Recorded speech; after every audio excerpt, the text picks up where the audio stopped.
One of the most powerful tool which is underrated or it's not used correctly is the art of manipulation. Like, a lot of people, when they think of manipulation, they think about someone wanting wrong or someone trying to harm or someone trying to be sneaky or like you're trying to cause discomfort or you're trying to use people. But if you actually understand and learn the art of manipulation, in fact, once you start doing your research on manipulation, you realize it's important to know good manipulation and bad manipulation. And so even when I went to the streets, aside from the sort of crime and the things I got myself involved in, a lot of it was amongst violence and stuff due to the fact to how I was treated as a kid, maybe the trauma I went through, and just the way I was trying to survive within a sort of environment or a certain culture where if you wasn't protecting yourself, then you'll be a victim of certain things. For me, I believe that my game was business. It was understanding the formula of business, understanding that there's multiple ways and there's many ways to accomplish that. If any time you come across something that's an obstacle or it's not calculated correctly or you've done a mistake, go find another formula.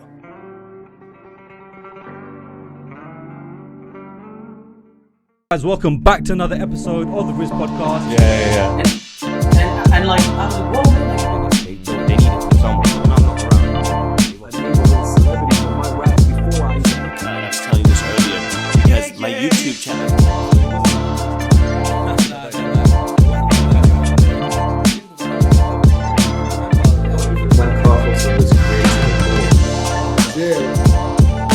In their family, like, there's going to be no one else doing it. So motivational context. No risk, no Rizq. Get following the YouTube channel now. He's the man. That's it. What's going on, guys? Welcome back to another episode of the Rizq podcast. Today, we're sat with Pro.PT. Now, some of you might have come across him before. Some of you might not have. And his story is something which has gone viral over the internet and something which is continuously gaining attraction every single day. And today, I wanted to sit down with him and find out a bit more not only about himself, but about his mindset and the way that his mind works and how he's cultivating the success that he's getting at the moment. So let's get into this. Yusef, how you doing, my bro? Zakalama, bro. I'm happy, man. I'm good. I'm glad you're here. A very great opening, very good way of introducing me and bringing this podcast forward, because before we started this podcast, I did open up to you and I explained to you that over the years I've done many podcasts, and I think a big part of going through the podcast industry and expressing my story, my journey. A lot of my previous podcasts was about myself, my story, my success, my journey, which eventually there's only so much places and so much times I can explain myself and showcase that side of it. But I'm glad you were open and you were willing to open up the brain and the mind behind Pro.PT.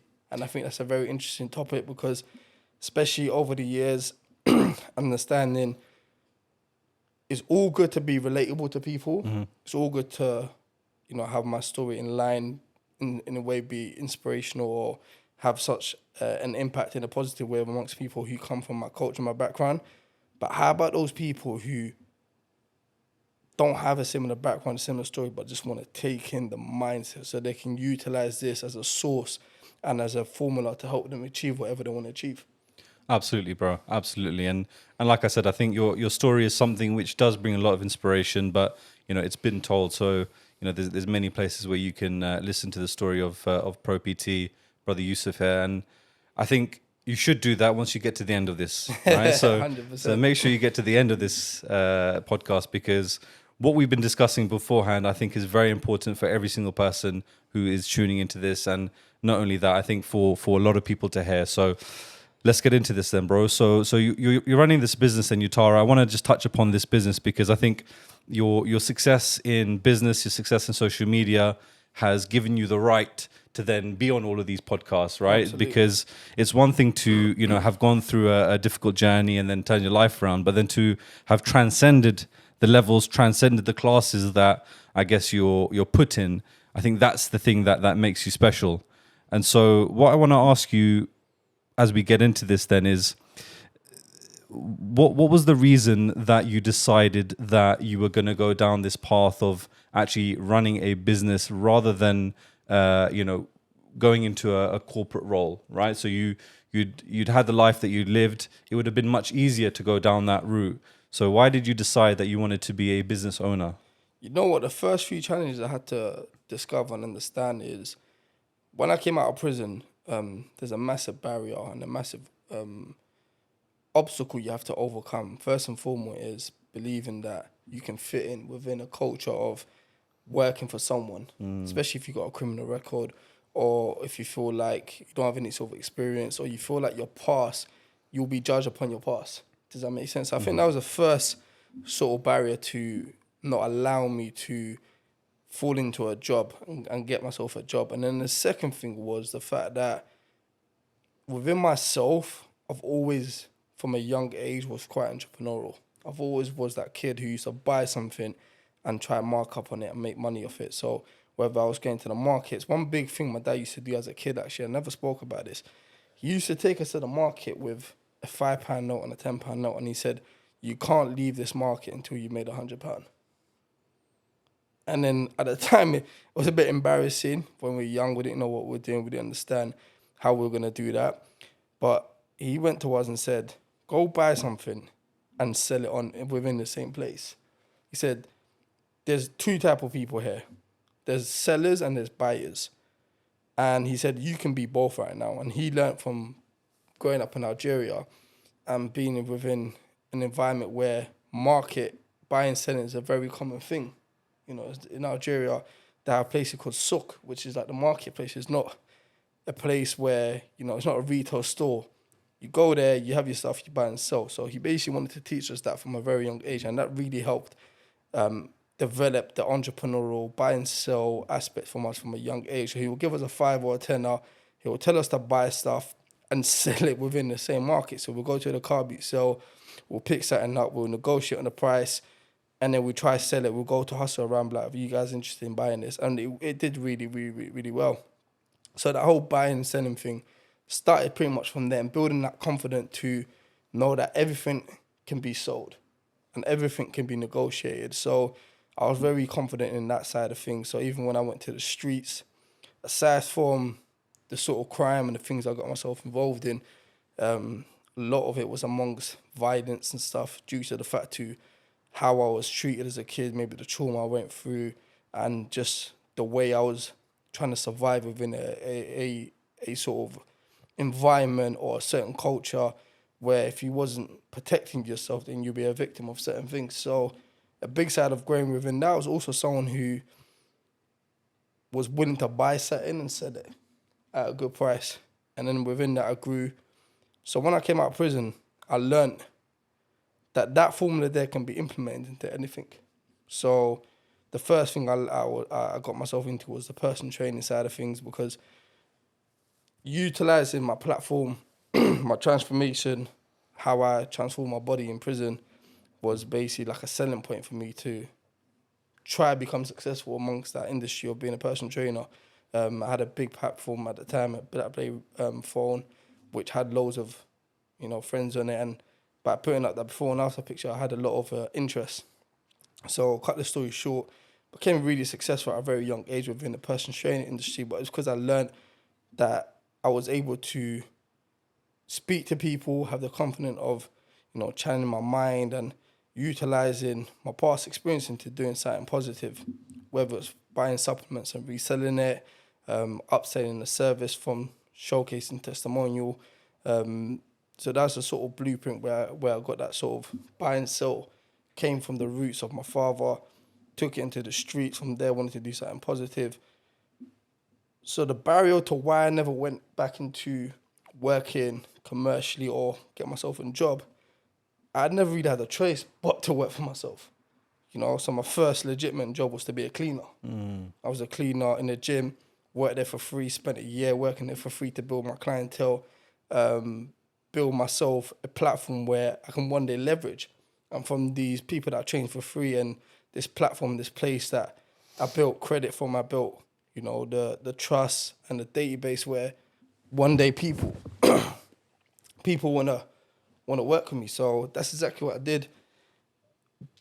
And obviously not until lockdown, I took it to the streets again. I picked up a product, consigned it, flipped it, got a profit off it, and sold it. And that's Yatoura London, where we sit right now. And that's what's bringing a lot of interest, is like, how did I go from being a personal trainer who trained celebrities and did extremely well and blew up in the social world to now selling fragrances. SubhanAllah, man. You spoke about trauma along your journey.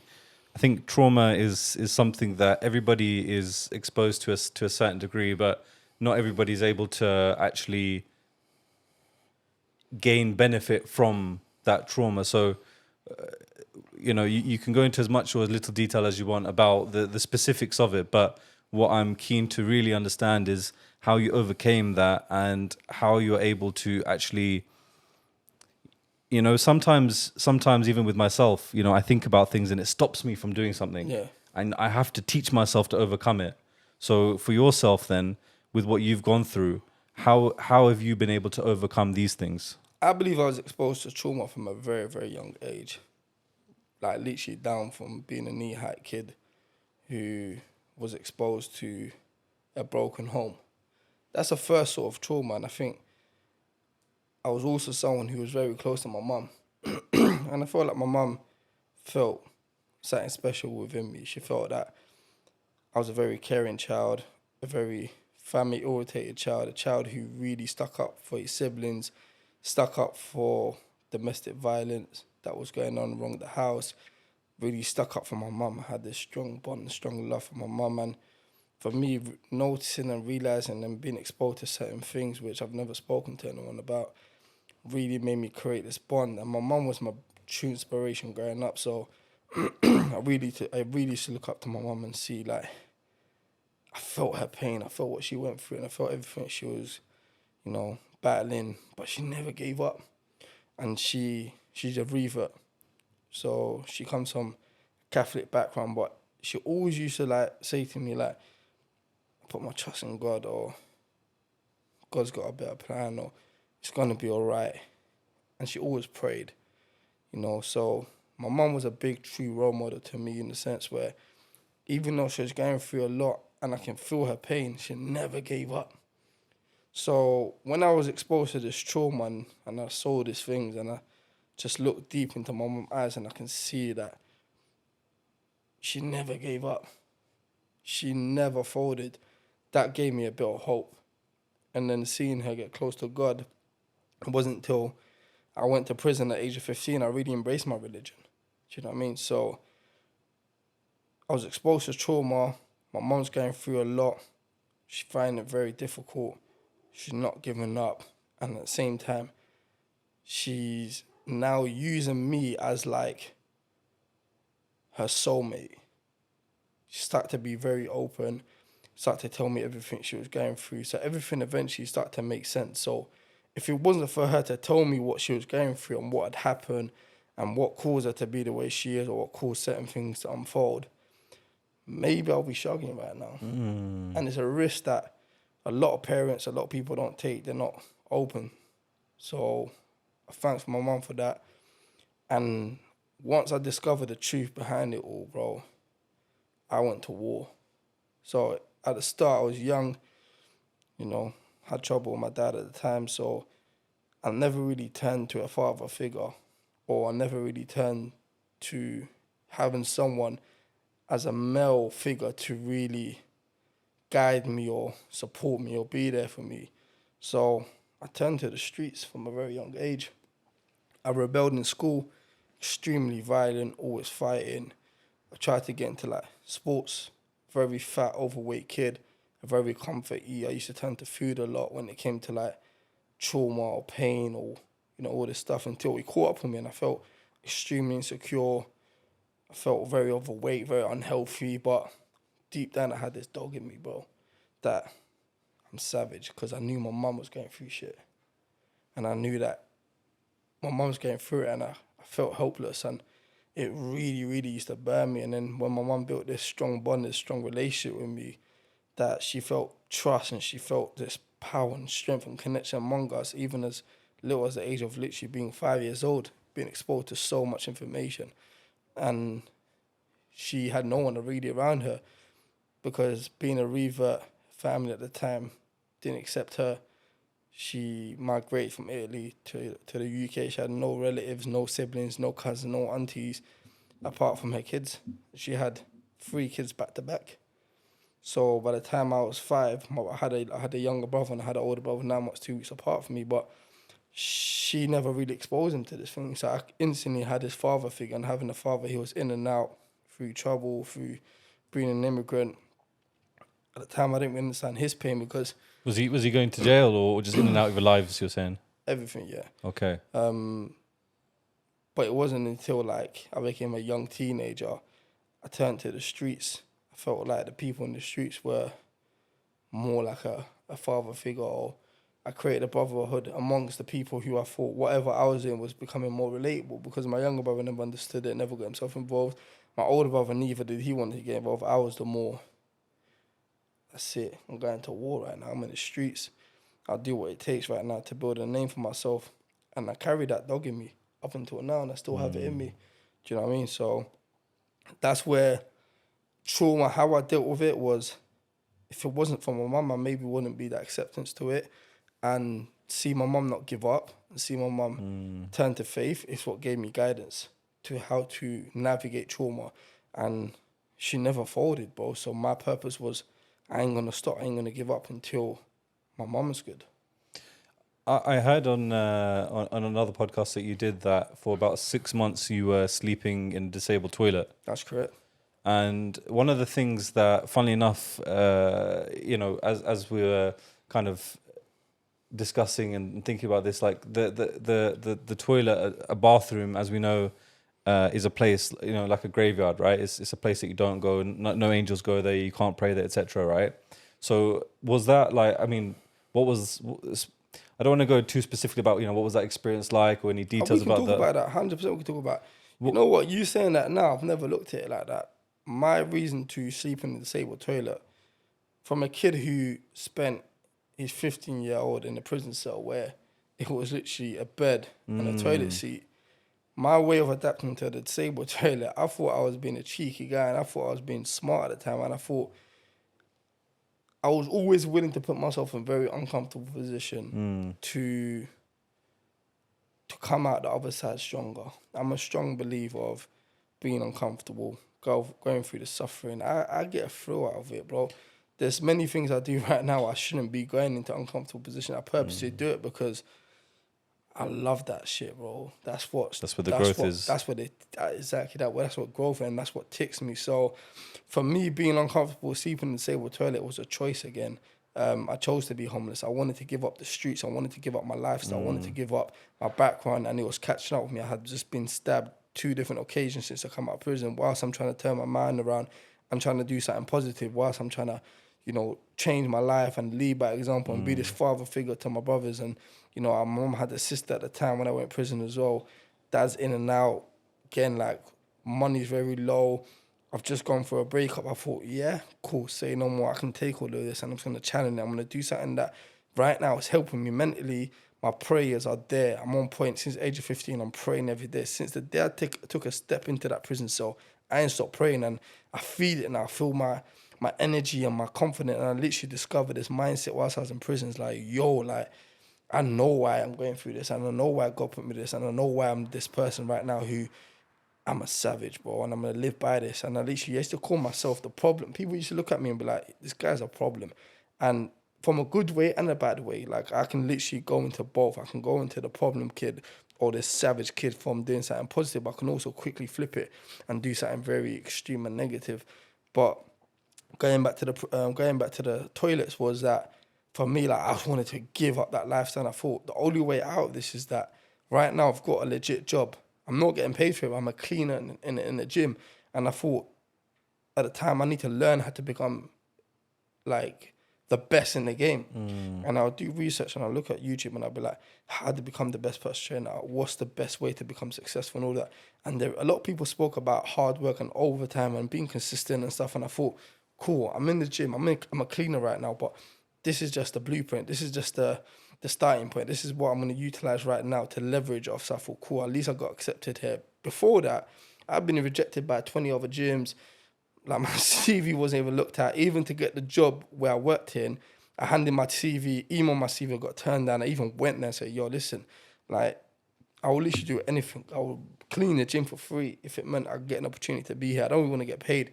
because I said to myself, I come from the streets, bro. We had nothing, and I was able to create something out of nothing, doing something negative. What can I do right now with something positive? And imagine, like, I've got so much in my mind. I've got so much experience, so much real life experience, so much rawness, so much hunger. And I've done time in prison whilst all my mates are going to university, getting off their faces, living such a fake lifestyle, getting involved into partying and stuff. And I thought, nah, like, I want to be successful. I want to get my mum out of the hood.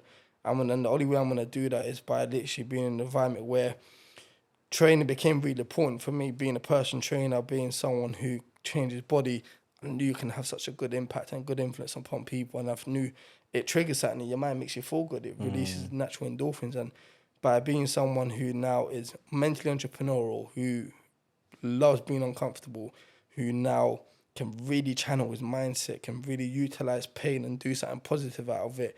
He has this obsessive mentality. Like, I'm an extremist, but if I'm going to do something, I'm going to do it properly. Do you know what I mean? So I'm like, cool, how do I channel this mindset now from being someone who's never been accepted, comes from my background where people are going to judge him, never did anything positive. Now, cool, let me do something positive now. Let me study the game. Let me sit down on YouTube and obsessively learn every single skill, every single trait. How do I become the best at this? How do I earn this? How do I make this?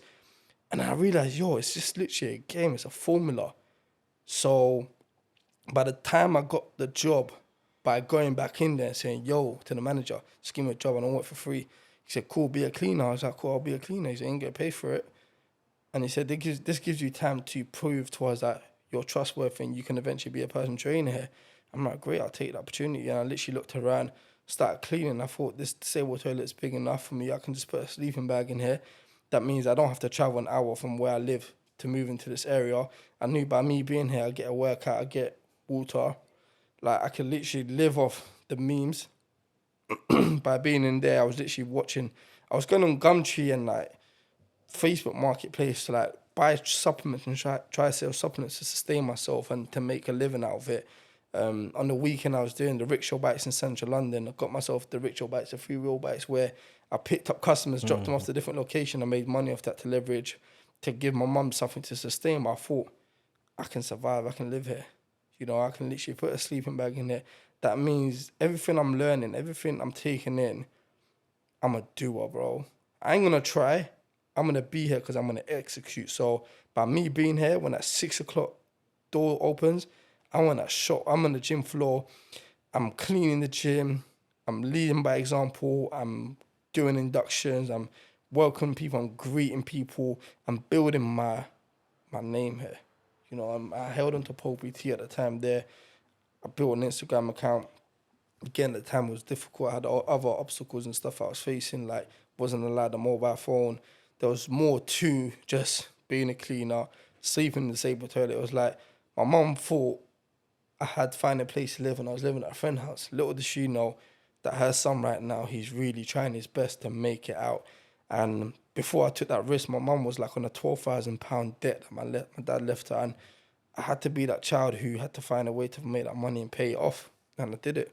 And I did it from, you know, not just being in the gym, buying and selling supplements, utilising those sort of blueprints there. Again, going out on the weekend doing the rickshaw bikes whilst I'm this personal trainer.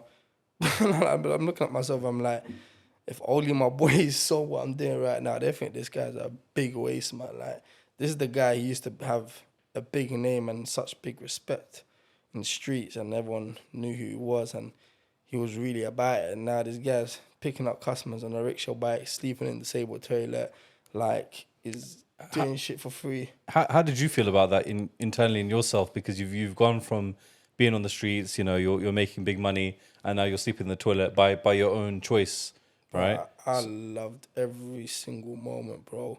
Every single second. Like, bro, the whole journey, I really sucked it in and I embraced it. And I still live with that blueprint now, bro. I really hold on to that, bro. And I can't lie. Nothing's changed amongst me, bro. What's changed is just the things and the people. More pay, more struggle, more success. So I knew that even on the streets, to get what I wanted to get, I had to really suffer to get it. But I just wasn't doing the right thing. And now I'm like, I've got faith, I've got God, there's consequences. don't want to be back in prison. You know, my life's at risk. Been stabbed. Had a motorbike accident that left me half paralyzed in my body. Can't even exercise at this point. Like, but again, it's crazy how everything from my childhood supported me through whatever I was going through right now. So I was always going back into that kid. And up until now, even if you go on my Instagram, it says I'm not that average kid. I still relate myself to a kid and the story behind I'm not that average kid, because from a kid, I knew I wasn't the average kid. And I knew that everything I'm going through right now, I need to embrace it. And my mum really supported me and helped me tap into that mindset. My dad really allowed me to be entrepreneurial, and I thought, right, I'm learning things about these successful people and they've got something very similar in common. Their story is not the same, but their mindset is the same.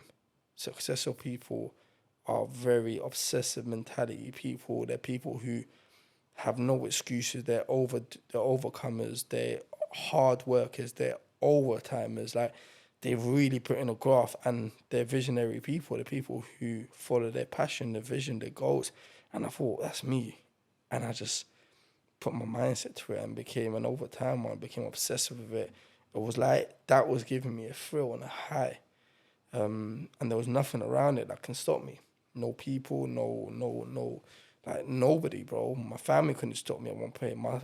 My managers, whoever came in front of me, bro, I just always overcome that by pushing myself. And the balance that I had was my faith, my prayers. My prayers always brought me back down to where I needed to become. But there was nothing wrong that I was doing. So I thought, I'm just going to keep going. And I knew with that, a lot of jealousy came with it, a lot of hate. People are always going to doubt you. And I looked at people and I thought, there's nothing wrong with me. There's something wrong with you guys. The majority of society, there's a big percentage of society right now who have learned to adapt to the norm, and you know, they're easily brainwashed and like they're easily navigated into doing the wrong things, and they're consumers, you know. And I thought, that's not me. I've never been a consumer. I've never been someone who was brainwashed or easily influenced. If something I wanted to do, even the wrong, I did it because I wanted to do it. And I took accountability from a young age. I always took accountability. So I thought, cool, if I can carry on doing that and I'm getting through life, I'm not dead, I'm not in prison right now, like, I can finally see success, and like, I ain't gonna stop. So yeah, that's how I end up in the prison, in the disabled toilet. Nothing to do with understanding. Yeah, for sure, it's a very dirty place, a place where it's full of, you know, evil, and you know, you can't worship in the toilet and stuff. But for me, it was like, this looks like a prison cell. I survived in a prison cell. I was cool there. I'm gonna survive here, and I'll find a way to get out of there. And that's exactly what I did. Within 6 months of being there, not only did I grow a clientele where I was training people for free, people wanted to help me back. So my blueprint of helping people, I knew that was one of my pillars of Islam, is help people and good will come back. So the more I kept helping people, the more free stuff I kept doing, the more my mind and my ideas and my vision started growing, and all of these things that I wanted to accomplish started to understand. And I tried to look for ways how to get into it, even if I knew it would be difficult, but I always find a way. And then people genuinely wanted to help me. Like, my clients will like wash my clothes, not knowing I was in the disabled toilet. They thought I lived in the studio flat. Like, my other client wanted to make me food, and then because I was helping people for free, I was giving people value, I was giving people my time, I was like really impacting, changing people's life. And for me, that was my life insurance. And for me, that made me happy. I got a thrill and a joy and a happiness from helping people. And I thought, great, like, I can see something from it. I can see I can really leverage and build something off this. And there were platforms out there like Instagram, which was free. And I thought, let me just document this journey. Let me showcase my side of a story, but without showing my face. I'm going to utilize my clients and leverage off them. That's exactly what I did. And I always stay true to myself, bro. I'm more about blending in and trying to fit in and trying to be like other people. And, you know, like, I'm a Muslim. I embrace Islam. It wasn't fashionable. It wasn't cool then. I took it on the board, and I knew I can go against it, and they can have certain consequences. Like, people might not want to work with me. People might judge me because obviously the mainstream media, what it portrayed about us. But bro, I was happy I embraced it, bro. I leveraged off it in the sense where, like, I led by example, and a lot of people embraced me for who I was. Same thing in my past. Like, a lot of people don't talk about their past, and a lot of people want to talk about it. They're liars, man. I see a lot of people lie about their past and they try and leverage off the fact that they've been on roads and they've been in jail, but I really lived it. And then you can see from what I was able to achieve that I really lived it. And you can see from my training, my mindset and everything I do on a daily basis that I really lived it. And again, it goes down to the roots, it goes down to that trauma, it goes down to, you know, having that dog in me, bro. You know, when I you know, alhamdulillah, I've never been to jail, never been to prison. When you do kind of see these things, you see that there are kind of like hierarchies, and so it's a very pure place to understand your value as a man, and you know how to position yourself in power. So, what did you learn about gaining power? How to be an alpha in an environment where everyone is so, you know, everyone is literally killers are around you. Bro, I loved prison. I loved the streets. I love the hood. I love the gym when I go in there and I train my boxing. I love everywhere where it's literally just us men. And I'm a very competitive person. Only this weekend I went out go-karting, bro, and I'm like, my mind's just like, I can't do anything and not try to win, bro.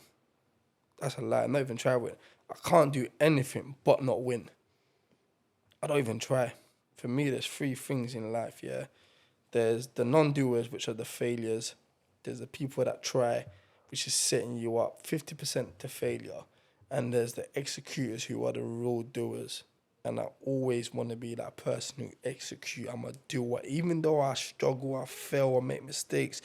But for me, it's a lesson. So from the streets, being involved in gangs, getting involved in stupidity, like we're standing up for postcode, bro. Like I would take a man head off because he's from another postcode. That for me has some sort of like non-understanding.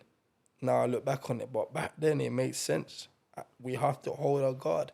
We have to prove who's stronger, who's more violent, who's more real, who's more raw, he's really about, he's really on it. Again, doing the wrong things, but that mindset, that dog mindset of doing it into something negative, I thought, cool, I can do something positive. Going into prison, same thing. Like, you got to hold a name for yourself. If you act like a waste man, if you act soft, if you don't show that you're ready to stand up, you're going to get used and abused because there's always bullies, bro. There's bullies from the day you walk into an environment where there's people, there's going to be a bully. Whether you're in school, whether you're in a playground, whether you're going into a youth club, a football team, I don't know, wherever you're in it, there's always going to be that one bully, that insecure child who wants to bully, wants to pick on someone. I'm being somewhere people picked on, but I never allowed it to get any further because I was ready to fight. I just channeled that into the streets, and guess what? When I went to prison, I had a choice to go into prison. I put myself in prison, and I just wanted to go in there and be a dog, bro. I wanted to be in there and be a savage. The first day I walked in there, bro, anyone I saw, I got it cracking. My time in my cell, I really pushed myself. I worked hard. It got to the stage, bro, like, I got crazy. Crazy in the sense where, like, I couldn't sleep. I was overthinking, not from a fearful place, because I wanted to do more. And I was like, this is the first time my freedom's been taken away from me. This is the first time someone literally has control over me. And then I just submitted to God, and I thought, nah, I'm not really that powerful. There's a career out there. And anything you think you have, anything you think you're, you think you got this name, you think you got this stage, you think you're really about it, that can be taken off you straight away. If your life gets taken away from you, because obviously you see your friends die in the process of being this gangster, being this savage, being this person who wants to prove a point. And then there's your life almost taken away because you're getting kidnapped or you're getting stabbed. But then now you're in a prison cell and you think, is it even really worth it? Like, I'm in my cell. Yeah, I'm leveraging off it. Yeah, I'm like, it's the only time I felt at peace and I felt relaxed, and I'm in my room, I'm in my cell, and I'm counting bricks to like control my mind, or like I'm really in my thoughts and I'm trying to understand things, I'm trying to understand myself, and I'm really trying to discover, is there God, is there really Islam, what is Islam, like, show me hope. And then you're there and you think, yeah, like, this waste man's opening my soul, he's deciding when I come out of my cell, he's deciding what I'm going to eat, what I'm not going to eat, and then you realise, yo, you need to humble yourself. But then you humble yourself only to a certain limit, because why am I giving up? I said to myself, why am I stopping? This is me. Like, that's me. I'm always on a high. I'm always pushing myself. Got to the stage, even in my soul, I used to knock myself out to sleep because I couldn't stop. And I just thought, yo, I've got this. Don't know what you want to call it. People call it ADHD. People call it whatever you want to call it. For me, I thought, nah, this is something that if I channel it and do something correctly, this is what's going to make me truly successful. And a lot of people would rather turn to substance and get high and take drugs, which is something I never touched. Alcohol, drugs, never touched it. More so because A, it's haram, B, because I seen the consequence. I see my boys who were like so on point, and they'll be like complete different character. And I thought, if I'm this person right now without this shit, imagine what I'm like if I'm on it. I'm really gonna end up in the life sentence, or I'm really gonna, get caught now, and I'm really gonna, my traits are gonna catch up, and I'm gonna lose my brain cell, which I know right now I'm gonna leverage off it really well as I get older. And again, so yeah, that's exactly what I did. I know that there's so you've obviously got a big platform now, right? And I'm sure, have a lot of people that reach out to you and try to ask you for advice, especially because you put out a lot of your journey, right? So you talk about your journey a lot, and there's a lot of people who are probably, where you were at the start of your journey or somewhere in the middle of your journey, right? They want to get to where you are today, right? You obviously came from a life where there was a lot of trauma. You went to the streets, and it sounds like, and correct me if I'm wrong here, but it sounds like the gang culture is it's almost like a playground, like a naughty playground for very kind of like ambitious or driven people, right? But it's just the outlet is just something which is illegal, right?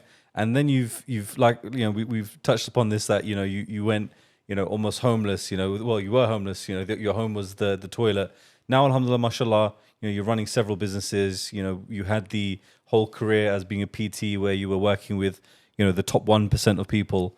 Talk to me about, and this podcast is the Rizq podcast, so talk to me about Rizq, bro. What do you know about Rizq, and what have you seen with Rizq, and what can you tell other people who are chasing that?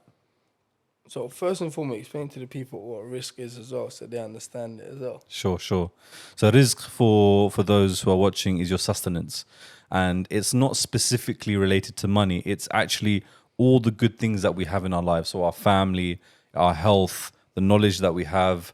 Money is a big part of it, and I think money is the thing that we focus on a lot. But it's all those things that make up our lives. So that's what Rizq is. So the first thing for me, like, even though, going back to the roots, and it goes to show, even though I saw suffering, I saw this, I saw that, my risk was the fact that I can embrace this stuff. And then once I was able to embrace this up, if you heard back from the start of the podcast, I said I played a very big father figure. And being a father figure when you have no trace at a young age, when you're not experienced, that's a way for me was to give back. And in fact, a story I explained in the previous podcast, that when I was in prison, I was actually given an opportunity to come out of prison on the one condition that I gave back towards the community.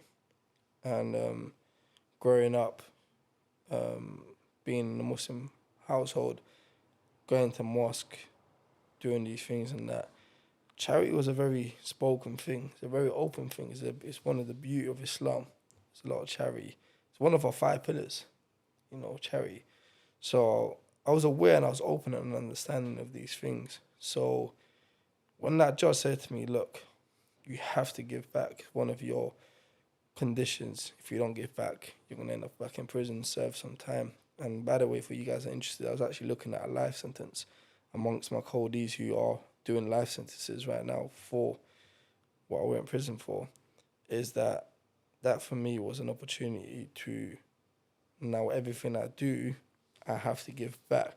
And I always knew if I had the right intention, I wanted to do something good, and I gave back and I helped someone, blessings will come from it. So I knew from playing that father figure from a young age taking that responsibility, helping people, helping my friends at the time. I was always that person people relied on and people really wanted to be around or wanted to, you know, have that mate. I was that person's friend and everyone's friend. That if I kept it real when I was 100, that blessing will come from it. So that was my risk. My risk was my mindset. And my mindset amongst everything I had to go through, then a big part of my condition from the judge was to give back. And one of my importance pillar that I follow up until now is charity. So what gave me my risk was the acceptance. Once you accept certain things and you then guide, help or support or give back, charity is a form that can be done verbally, it can be done physically, it can be done in many different ways. I lived by that, and if you actually go back to understanding how I became truly successful in business, is that me working for free was a form of giving back. But look at the risk, look at the blessing that came from it. Even when I was homeless, I was embracing the moment, put myself in an uncomfortable position. But those people, those clients I was helping, they were bringing me back something that was supporting me, that helped me now leverage from and helped me grow and helped me overcome. And at the same time, it was helping me build my brand, my story. And the risk in my business and what I do right now was always the fact that I gave back. So you said, yeah, money is an important aspect of understanding the risk that's been given to you. It's like the blessings, you know, the things that you leverage off. But if you learn to leverage off the basic, which is yourself, and one of the best risk, and I think one of the blessings that Allah has given me, alhamdulillah, was the mind.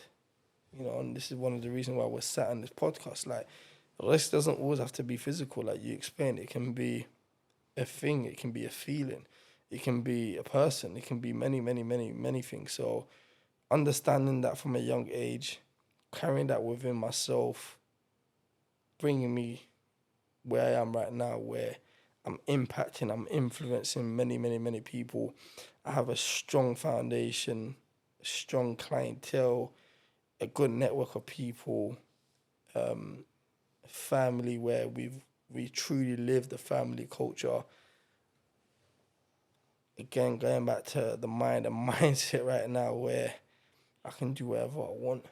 As long as I stick to my 5 daily prayers, I'm giving back to charity, I'm fasting in the month of Ramadan, my intention is pure, I've got strong character, very good character, and I'm working to better myself. That in itself is a risk, you know, so that is my risk. And then, alhamdulillah, bro, I'm no longer where I'm from. I'm no longer living what I'm living. I've got, like you explained, multiple things I'm doing right now. I'm involved in multiple businesses. That risk all comes from Allah. And that risk from Allah, the only way you can realize you have that risk and you can embrace it is when you have the balance. And the balance comes from knowing that embracing yourself and what you have, the fact you've got a body, you've got a soul, you've got a heart, you've got eyes, and you're leveraging off that by being grateful and praying and asking for thankfulness, but at the same time doing any form of charity, even helping someone who's less fortunate to you, gives you the blessing to understand what your risk is. Because there's many people in this world who have many things but they're not happy. They have so much they don't even realize what they have. And they're not even willing to humble themselves. They're not even willing to help people. They're not even willing to be involved in charities. They're not even willing to, you know, realize the blessings they've got. And they're always complaining. They always want more and they're chasing for the wrong reasons. That in itself, like, you can't then define what risk is for them because you think their risk is money and it's being in a mansion, having £1 million businesses. But unless they have this balance and they have this formula and understanding and the gratitude and the blessing, they don't even know what a risk is. Mm-hmm. So risk isn't a physical thing. It can be also something you just obtain here within yourself and within Allah and within the element of understanding of being grateful, having that gratitude within yourself. But at the same time, when you know you're being gifted with something, is utilize that, man. Utilize it to your most. Take it to the next level. There's so much out there. The first thing is your mind is there to slow you down. Your mind doesn't want you to do anything. When you wake up in the morning, your mind doesn't want you to shoot out of bed and accomplish. You got to have to physically do it. Even praying, like, your mind doesn't want you to pray. You know, you have to go out there and pray. Like, you got to do it yourself. So that's the first obstacle. Then you've got everything in life is about losses and losing. And as you get older, one thing you do, you lose your health, you lose your mind, you lose your family, you lose many, many things, but you can also gain many, many things. So being grateful and having that within yourself, that balance and that element of understanding, if whatever you have, utilize it for as long as you have it, because it'll be gone one day. You know, don't take it for advantage. So that in itself, yeah. SubhanAllah, you know what, on the way over here, I was listening to a lecture, and on the lecture, the Sheikh was saying that we are not meant for this earth. Absolutely. From the moment that we're born, time is deteriorating us, There you go. right? And people prepare so much for money that's not guaranteed for us, 100%. and we don't prepare for the afterlife, which is guaranteed for us There at you any go. time. There you go. SubhanAllah. So, you know, that's very powerful what you said. I'm glad that you said that as well, that your rizq is your mindset, because the mindset is something that can't be taken away from you. There you go. Right? Money can be taken away from you. You can get it, you can take it away. But if you've got the mindset, you can always make it back. You can always work towards it again. And also creates the balance, bro. Balance is very important. But balance is only important. Some people always ask me, oh, Yusef, like, you do too much, or when you're going to stop? Bro, like, you really need to do the most to then discover where you need balance. If you're questioning me, you're questioning yourself, when do you need the balance? You're not doing enough. When you do enough and you do the most, you know how to balance yourself. You know? How do you... So you know, this topic of mental health and depression is something that's very prevalent nowadays. And I do feel to a certain extent that the more that we talk about it, the more that it almost allows people to have those issues, right? So the more that we accept it, the more people think that they have it, right? With yourself, you've literally been in some of the worst places, some of the worst situations that anyone would ever, would ever imagine that they could get themselves into, right? And, as we've sat here today, we've been speaking for, several hours, even before this conversation, before this podcast. And, one thing that really kind of sticks out to me is this it's almost emotionless that you have, like you're just on this journey, you're just on this mission, right? So how do you ensure that you keep this iron mindset? First and foremost is that you got to be acceptance. One thing where most of you guys suffer amongst your issues, whether it's mental health, whether it's financial, whatever it is, you have so much excuses, man. You lot are literally programmed in a way where your acceptance for the wrong thing. But I'm that sort of guy where I'm like, it's nothing wrong with being acceptance, but why would I be acceptance to something that by me doing nothing about it, by me not looking into it, by me not trying to understand it, it's causing me pain and suffering, where I can be the guy who can now do something about it. It's still going to have pain and suffering whilst I'm doing it, but I want to accept the fact that I'm going to do something about it rather than not doing nothing about it. So I feel like all these issues, all down to people acceptance, is that people accept that they want to be in this position, that this issue is so real and it's taking over their life and there's consequences and pain. But I'd rather be that guy who, all right, cool, I'm not going to be acceptance to that matter because it's clearly a problem. I'm going to be acceptance to the fact that I'm going to do something about it, and that is the problem. And the fact that I'm doing something about it, that now that is a problem, is that becomes my new acceptance, that I'm not going to be acceptance to who I am. And that in itself has a pain and suffering. And the reason why most people don't do something about it, and the reason why people are raising their mental health issues, because it's clearly a suffering, it's clearly a pain, it's clearly discomfort, it's clearly causing something within themselves that's making them aware about something, that's making them feel something. But everything's a feeling, everything's a discomfort. Doing is discomfort. It's choose your discomforts, So that's my outlook of all of that stuff. Do I believe in it? I mean, the word mental health, for me, just defines an issue or a problem. It defines sometimes the unseen. But as a Muslim, alhamdulillah, like, once you dig into the whole understanding of Islam and you look at the people who led by example and the people we follow, like the Prophet Muhammad sallallahu alaihi wasallam, you understand that how much suffering, how much obstacles he's gone through. Who are we to complain?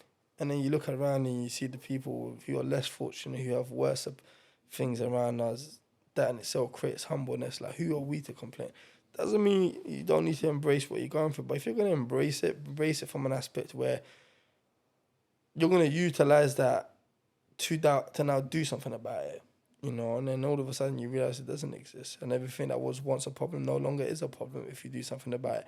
If you don't do something about it, it's only going to become a bigger problem, a worse problem. And then, like, once you look into the Islamic side of things as well, you start to see the spiritual side of things as well. When you're facing demons and you're facing evil eye and you're facing things like black magic and sihr and, you know, the devil and music and everything around us that's there to influence us, to brainwash our mind and cloud our thoughts. And it's like, you are to blame for it. Nine out of the time, you are to blame for it. Even like anything you have gone through, we're all to blame for our own stuff. Because at the end of the day, as long as you have a choice, you should be blamed for it. You know, too many people don't take accountability. They dwell, they complain, they're blaming everyone else. Like, when's the last time you really took accountability and complained after that? When you take accountability, you can't complain. When you don't take accountability and you're dwelling, you become your own mental health issue. You are the issue. Do you know what I mean? The mental side of it isn't the issue. And I don't care what trauma people went through. Like, do something about it. You know what I mean? And if it means hold it in, but as long as you're doing something about it, do something. If you're not holding it in, speak about it. That might help. Everyone's different, innit? For me, how I define mental health, I believe my mental health issues are the reason why I'm here and I'm overachieving. Yeah. I mean, I think that's why, you know, people like, for example, like Richard Branson, who has he can't read properly, right? There's people like Elon Musk who are like autistic and stuff like that, and it's like everyone has problems, right? Of course. And you know, one of the beliefs that I have is like when we're created, everyone's created with like 100 points, and those points are distributed differently within different attributes. So some people might be born with like lots of wealth, like you said, but then they might be very sad because they don't know, you know, how to work, etc. So I think, like you said, it's just about taking accountability for yourself and what have you done, Absolutely. and you know, have you brought yourself closer to that? Absolutely. One of the things that we were speaking about beforehand as well, and you touched upon it in this interview as well, is, you know, for example, when you went to the market, your dad said, look, there's buyers and consumers, right? There's people on one side, people on the other side, right? And I think the other thing that we were talking about is this term manipulation, right? So is that something that you feel that, you know, you need to use in this world, in this life, in business?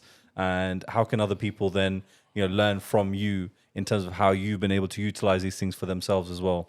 Absolutely. I think one of the most powerful tool, which is underrated or it's not used correctly, is the art of manipulation. Like, a lot of people, when they think of manipulation, they think about, you know, someone wanting wrong or someone trying to harm or someone trying to, you know, be sneaky, or like you're trying to cause discomfort or you're trying to use people. But if you actually understand and learn the art of manipulation, in fact, once you start doing your research on manipulation, you realize it's important to know good manipulation and bad manipulation. And a form of good manipulation is to be successful. And most successful people, one thing they have in common is that they know how to manipulate. And they know how to manipulate to leverage to do something positive.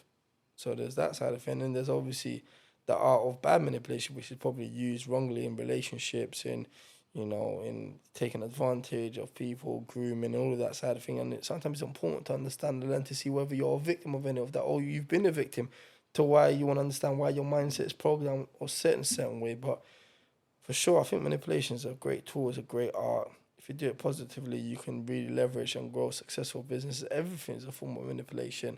Marketing is a form of manipulation. Communication, eye contact, body language, it goes very, very, very deep.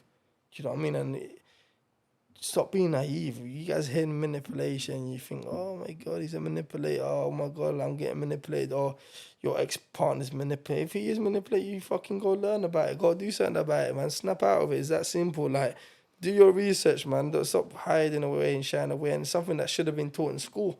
Should have been taught in parenting. Children are the best manipulators. When you're born as a child, you cry every time you get told off. That's a form of manipulation. Or even as you get older, like, school should have taught the art of manipulation, and I bet a lot of problems won't be the way they are right now, and a lot of people will be influencing the right way and utilizing it the right way. And when you know someone's badly manipulating, you'll be able to analyze it. But it's not taught in school, because guess what? I believe 8, 9 out of 10 of the world's manipulated the wrong way. There's only the 1%, the 3% or the 1% right now who are surviving and getting through it and understanding and utilizing and being aware of this stuff. Because look at the world, man. The world is full of sheeps, you know. And like amongst loads of sheep, there's usually only one leader leading all them sheep. So again, you can lead correctly and utilize it in business to do something positive and to delegate and to leverage or to connect, to work. But yeah, I think that art manipulation is great. And if you have any more questions, I'm happy to go into it. And I think a lot of people can take a lot of goodness from it. Yeah, But as a whole, I think it's great. Well, what type of techniques do you use on like a regular basis, like that you actively think that, okay, I'm gonna, you know, when I'm in this conversation or when I'm speaking to this person, what are some of the techniques that you implement? First and foremost, what I usually like to do, before I speak to someone, I like to understand them. So what I do, I like to expose them. By exposing them, I mean, if they're gonna say something, the best way to find out if the person is staying true to what they're saying or they're being honest and being real is I usually ask them questions amongst what they're saying. So if someone's trying to talk to me about a topic, I'll ask them 3 questions about that topic. If I see that they're understanding, that means that person's really trying to speak to me in a way where like they're really understanding what they're saying. But that's a form of manipulation, asking them a question, opening them up amongst their views or their thoughts, whatever they want to talk about. So that would be one tool. And then once I open them up, then I'll get a leverage of understanding. Like, cool, am I willing to listen to this? Am I willing to take this information?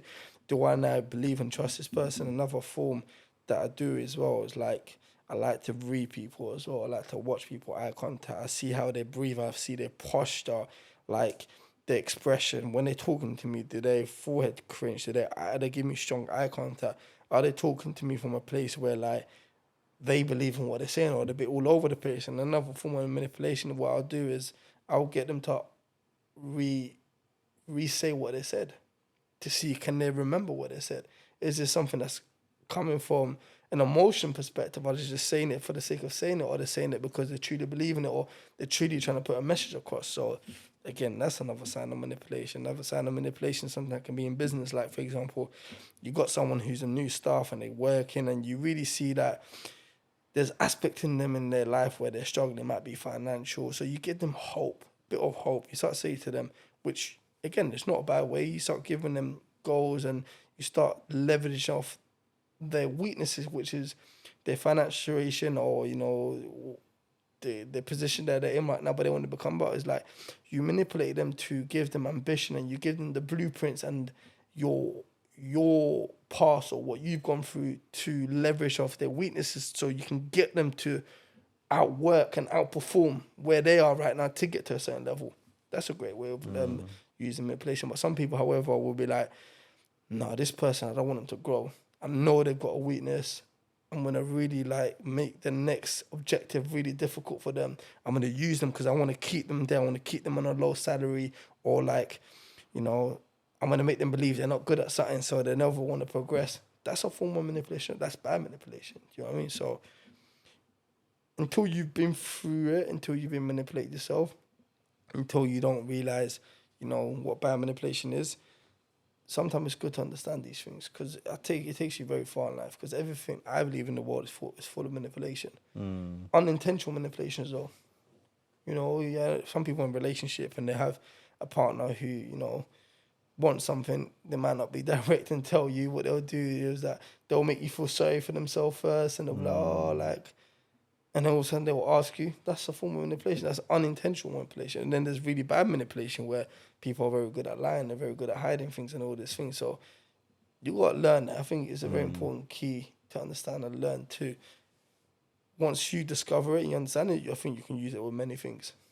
You know, just as you're talking and you were talking about sheep and how only a few people are leaders and the rest are sheep. And, you know, I just wanted to get your thoughts then. What did you think when COVID hit and the lockdown hit? Because that was, for me, the maddest, you know, global manipulation that happened, right? So how did you react to that, right? So taking this mindset into account, lots of people panicked, lots of people were afraid of it. How did you take it? How did you interpret it?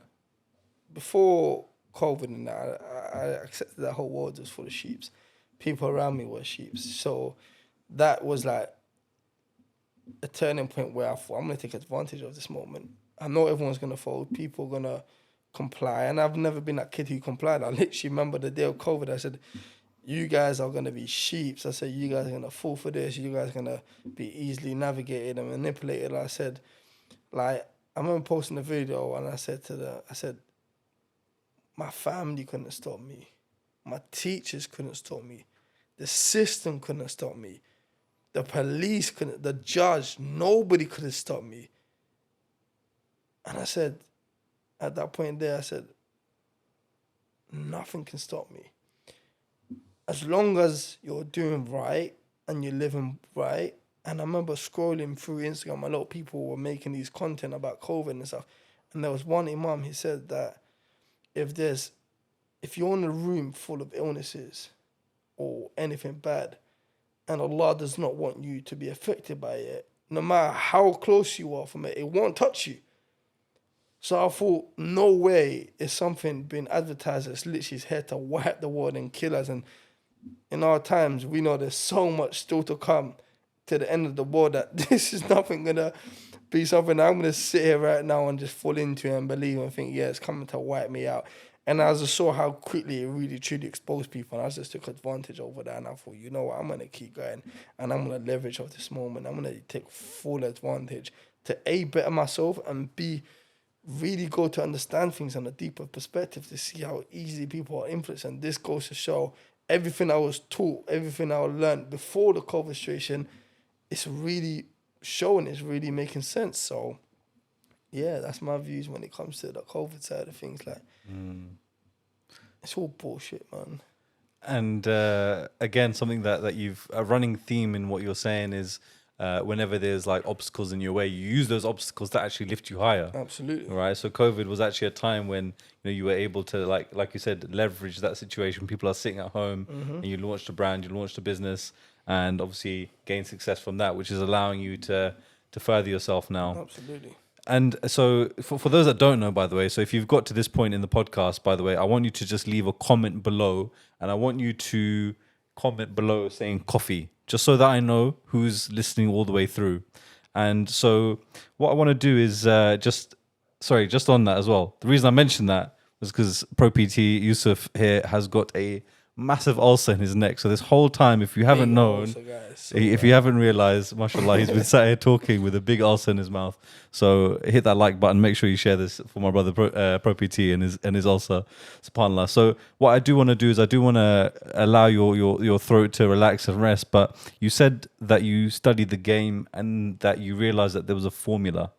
So what is the game and what is the formula? The game is that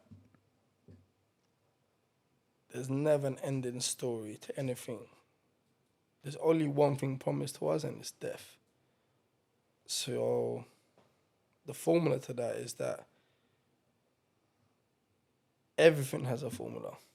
Everything has a creation. Everything has a purpose. Everything is there for its reason. Everything plays a role. Everything is there. So the first step, if you're trying to really understand what I mean by this, is how many people out there don't even understand themselves? And that in itself is a big side of exposure to show people that they're living a game that they're not even realizing who they are. And that for me is a big sign to understand who that person is, where they're going, where they're heading to, and how badly influenced they're going to be. So the first thing was for me was to discover myself first. Amongst understanding my body, my imbalances, my restrictions from injuries and stab wounds and the recovery phase, how the heart works, how the mind works, understanding that we've got two brains. We've got two brains, right? Where's our second brain? So that's your heart. Your heart in itself has a brain, but your guts, when the first time you think about something or you're worried or you're anxious, what do you usually feel? You feel something in your stomach and gut feeling, innit? That's right. And they say follow your gut feelings is usually the first instant. If you actually look at the brain, the closest organs that look like your brain is what? Your kidneys and your livers and that. The shape of it. So that in itself is a formula. That in itself is a game in a sense where if you follow your gut feelings, your mind and your heart, leads to making choices, and the game is about making choices. So first and foremost about understanding myself, and then understanding like everything has a reason, everything has a purpose. Nothing's an accident. Everything has a creator. Everything has a calculation. And once I discovered that, I also discovered there's many formulas amongst a formula. There's many answers. There's many solutions. There's many ways to something. For example, we're humans, right? But amongst us, there's so much different DNA and stuff among us that make us who we are. But one thing we have in common is, as long as you have all your limbs, your eyes, and everything, we're pretty much similar. But you're dark skin, I'm light skin. You've got different hair, but that in itself has a formula. But it creates a human at the end of the day. So business is business, success is success, achievements. But it has many different ways to get there, and it's about understanding that there is a formula, understanding how do you fit in amongst that. What do you see that's relatable? What do you feel? What do you understand? Or what calculation resembles you to accomplish something? So that for me was a big outlook of understanding. First, to understand real life formula, real life structure, to understand the real game of life, is understand yourself first. Once you understand yourself, you can really go into details and go into depth, and maybe one day want to become a doctor or psychologist or whatever you want to become, because they are the sort of people who wanted to understand the formula of the body and the mind. So once I discovered that, I realized that, cool, I've got a slight understanding. I'm aware, I know when I feel ill, I feel a bit weird, or I'm a bit anxious or worry, or my gut feeling might say something, but I'm embracing it, and I'm not also someone who's slightly, or in any form of way, influenced into something or gullible. So now, like, anything around me now, I'm trying to calculate, I'm trying to understand, I'm trying to see through things. Then I'm understanding things like people traits, character traits, put myself around animals, trying to understand animals' behavior, like how people are scared of spiders and scared of man. For me, like, I look at that person and I just see, like, where's that come from? What's them that? What's caused this person to be scared of a spider? But the reality is, the spider is scared of you. Do you know what I mean? So for me, it's like, I try to discover the formula behind that and understand how the psychological mind works. So it goes very, very deep. And then it's like, how do you now turn all of that? And when you look at success, or you look at business, and success is looked at in many different ways, is what makes you, or what defines success towards you. I think some people within the sporting world, being the best at what they do is a form of success. It's not necessarily business, but it brings a lot of money as well. People who are gamers nowadays become super successful. They're not running a business, but again, it's a form of success. So for me, I believe that my game was business. It was understanding the formula of business, understanding that there's multiple ways and there's many ways to accomplish that. If any time you come across something that's an obstacle, or it's not calculated correctly, or you've done a mistake, go find another formula. Go find another way, recalculate it. There's multiple ways of making the number 10. 5 plus 5 is 10. 2 times 5 is 10. 7 plus 3 is 10. 100 minus 90 is 10. So those numbers to get to the goal are very different. The formula is very different. You can multiply, you can subtract, you can add, you can minus. That's the same thing. At the end of the goal, you want to get to that success. Leverage of what you got, understand what you got, and understand to achieve it takes your body, takes you, and goes back to, all right, it's so important to understand your formula within yourself and the game you're playing and who you are, because then there's you that's going to do it. It's not like you can't accidentally do these things. You have to physically get up. You have to physically take action. Your mind has to be in line and in tune with your body first before it discovers and understands these things. And once you discover yourself, and you discover the formula amongst yourself and your mind, what makes you happy, what makes you sad, how much you can take, what pain you can tolerate. Like, to be a high achiever sport person, you need to be someone who understands the formula of pain. You need to be someone who can take on a lot of pain, because it physically hurts to become the best of some sort of sport. So same thing with business. It's very painful to run a business, bro. Mentally, it's just draining. Psychologically, you have to always be on point. You have to always be someone who takes accountability. That in itself, you got to understand yourself, understand the formula amongst yourself. What strength and what weaknesses do you have? And when you have weaknesses, do you have to work on them, or do you leverage off other people who can take advantage over your weaknesses and utilize your weaknesses to work together to achieve something? That in itself is the formula. But again, it comes within yourself. Once you discover the formula amongst yourself and the mindset you got within yourself, and then you realize how to connect amongst people, that's it. Life's a game. It's a formula. Yeah, no, I've recently come to that realization as well, actually, which is the most important factor for succeeding is actually understanding yourself. Because it doesn't matter how much money you make. Again, it goes back to the whole concept of rizq, which is,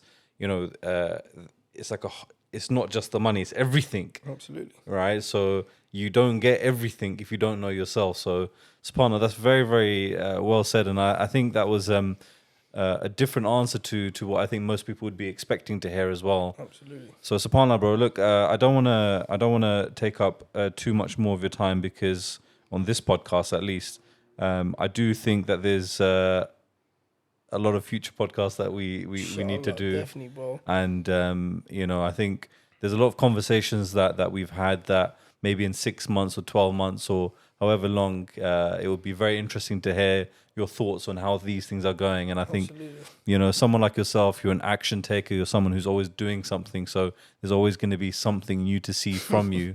So what's the kind of next step? What are you working on at the moment? Without necessarily revealing too much if you don't need to, but what are you working on at the moment? And even if that is yourself, even if it is internally, and where are you trying to get yourself in the future, inshallah?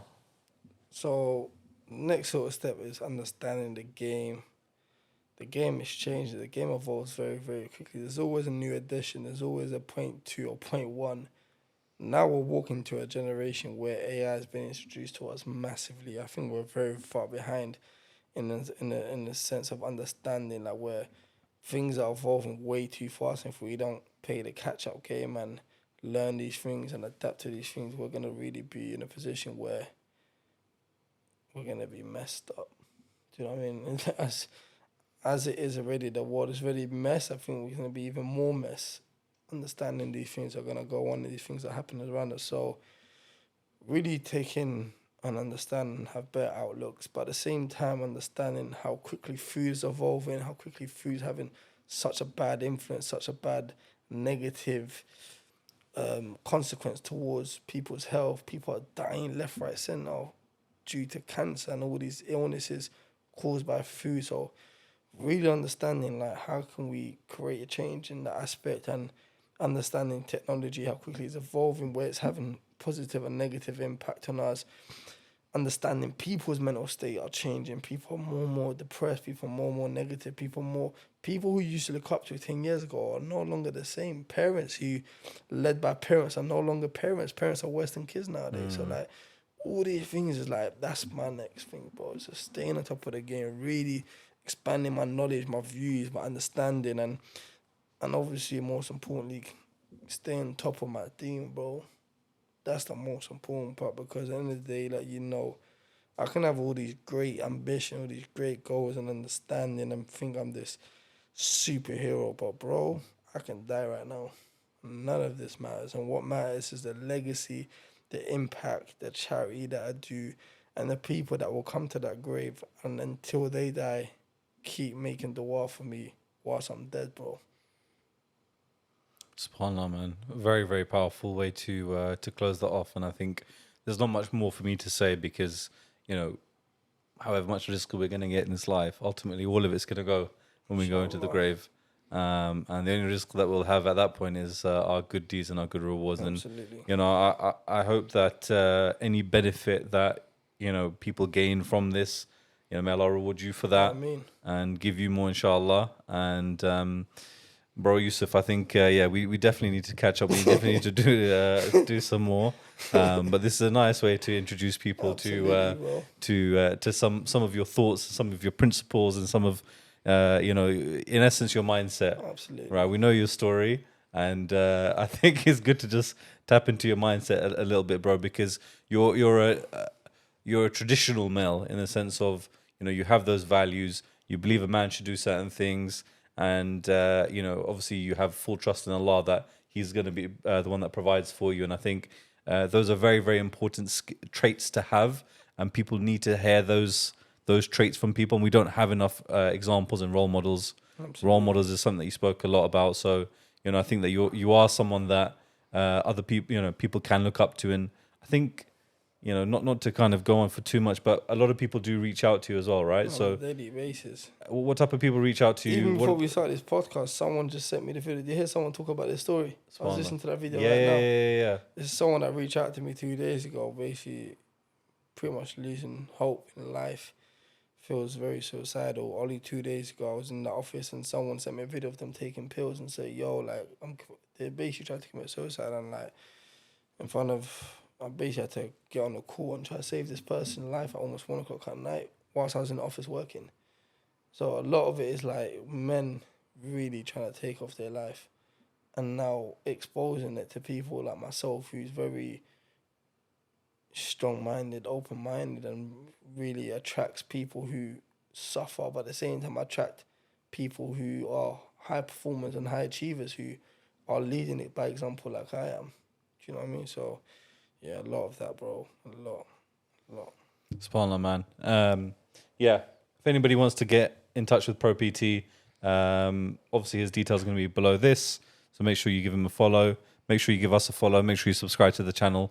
One of the things I want you guys to know about subscribing is when you subscribe, it actually tells YouTube what type of videos you like. So it's not about the creator anymore and following the creator. It's actually about curating your YouTube channel to make sure that you are getting the type of content that's going to help you in life. So hit that subscribe button and make sure that you give Pro.PT a follow. Not only does he have motivational content, but I think the mindset that you gain from hearing Brother Yusef is very unique. So I'm very blessed that we've had this opportunity to come sit down here, bro. I wanted to end this off by saying, bro, Jazakallah, thank you so much, but vice versa. Inshallah, Allah blesses you. Ameen. Your intentions, what you do, you as a person, very humble, amazing character, very, again, relatable, hardworking, consistent person. Is 12, was that 12 a.m. right now? Gone midnight, yeah. Gone midnight, and he's here, and he drove over an hour, and, you know, you can see from the usual podcast I go to, I'm going to a room where it's probably rented, it's set up. This brother here is fully invested. He's got the kit, he's got the camera, he's got the lights. So it's very important for you guys who support and want to support someone by subscribing and by watching, by engaging, by sharing these things will take this man and his blessings further. And I want you guys to support him because he's not an average person, man. He's not an average person who has put something together. He's also the same brother that's going to go away right now and spend hours editing it, chopping it up and bringing value to you guys. And may Allah reward him and bless him. And then I would love to meet up with him again, like he said, if we're still alive, to do a part 2. And hopefully this time, you know, it will all make sense to why we asked you guys to do this, inshallah. I mean, my bro. Love for that, my bro. Really appreciate that. Appreciate it, bro. And inshallah, see you in the next one. Inshallah, let's go. My bro.